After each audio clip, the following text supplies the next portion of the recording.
Hello everyone, in today's video I'm going to show you how to fix media keeps stopping error in Realme Narzo 80 Lite. So before watching this video, don't forget to subscribe the channel and also press the bell icon. So let's start the video. First of all, open settings.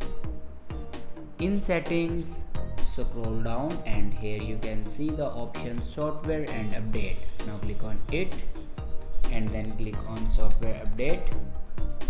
Now here you can check your latest version will be updated or not. If it doesn't update to latest version, then update it to latest version. After updating a latest version, then go back and click on backup and reset, and again click on reset phone.